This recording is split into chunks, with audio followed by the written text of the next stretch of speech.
Hi, I'm Brandy with EcoFoil.com. Today we're going to be discussing the Perforated Radiant Barrier for attics. They come in two different sizes. One would be a 4-foot wide by 125 foot roll. The other is a 4-foot wide by 250 foot roll. The Perforated Radiant Barrier is made of 2 layers of 99% pure aluminum adhered together with woven polyethylene. Perforated Radiant Barrier has a Class 1, Class A fire rating.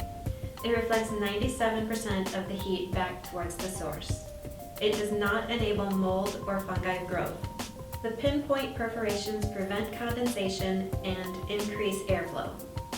Although very thin, the Perforated Radiant Barrier is tear resistant. There are 2 different applications for installing the Perforated Radiant Barrier in your attic. Depending on which climate you live in, you would want the under the rafters for a warmer climate and over the floor joist for a cooler climate. The under the rafter application would reflect the radiant heat out of your home and keep your home cooler, whereas the over the floor joist application would reflect the heat back into your home that you provide with a furnace or wood stove. When installing under your rafters, you would leave a 6-inch gap on the bottom and a 6-inch gap on the top. You would staple, per your preference, either every other rafter or every third rafter. And you can cut about a 6-inch space around any existing heating ducts or piping that goes through. When installing the Perforated Radiant Barrier for attics over your floor joists, you can simply roll it out over your existing insulation and staple to the floor joist if you're concerned about any movement up in the attic. If you're not concerned, you can leave it without stapling.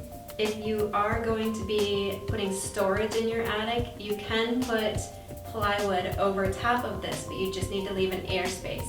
A common airspace would be a 3/4 inch furring strip between the radiant barrier and the plywood. An important thing to remember when installing Perforated Radiant Barrier for your attic in either application, either under the rafters or over the floor joist, you do not want to use tape and you do not want to overlap. You want to butt the seams up next to each other and staple at the seams. Any taping or overlapping will block the airflow. The Perforated Radiant Barrier for attics is extremely easy to install. You can do it yourself. You would only need scissors and a stapler essentially.